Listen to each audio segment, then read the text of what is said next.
എന്താടാ? എടി ഞാൻ ഒരു കാര്യം ചോദിക്കട്ടെ? ചോദിക്കും. എടി നിനക്ക് ഈ വിക്കനല്ലാണ്ട് വേറെ ആരും കിട്ടിയില്ല? എടാ അവൻ എന്തോ ഒരു കുഴപ്പം. വിക്കൊരു കുറവല്ലേ? അവൻ എന്നെ നന്നായിട്ടാ നോക്കുന്നേ. പിന്നെ ഞാനും ഭയങ്കര കംഫർട്ടബിൾ ആണ്. എടി എന്ത് കംഫർട്ട്? എടി നിന്നെപ്പോലത്തെ ഒരു കൊച്ചിന് അവൻ ഒട്ടും ഡിസർവ് അല്ല. പിന്നെ ഇപ്പത്തെ പിള്ളേരെ പോലെ സിഗരറ്റ് വലിയ മദ്യപാനൊന്നും അവനില്ല. നന്നായിട്ട് നോക്കണം. നിന്റെ ബിൽഡപ്പ് കേട്ടപ്പോൾ ഞാൻ വിചാരിച്ചു ഏതോ കൊമ്പത്തെ ആളാണ്. നാളെ നിനക്കൊരു ഇൻസെക്യൂരിറ്റി തോന്നു കഴിഞ്ഞാൽ പിന്നെ എൻ്റെ അടുത്തൊന്നും പറയരുത്.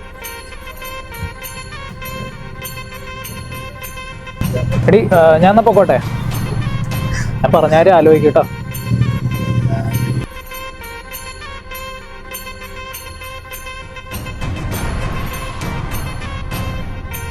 ഹലോ. ഹലോ.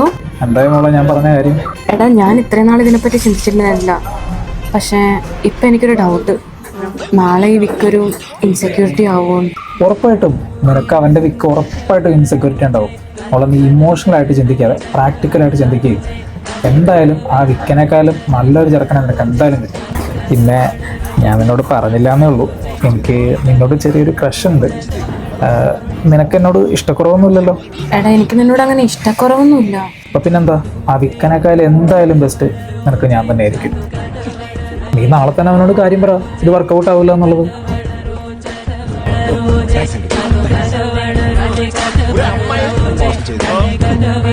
చాలా మంచిది.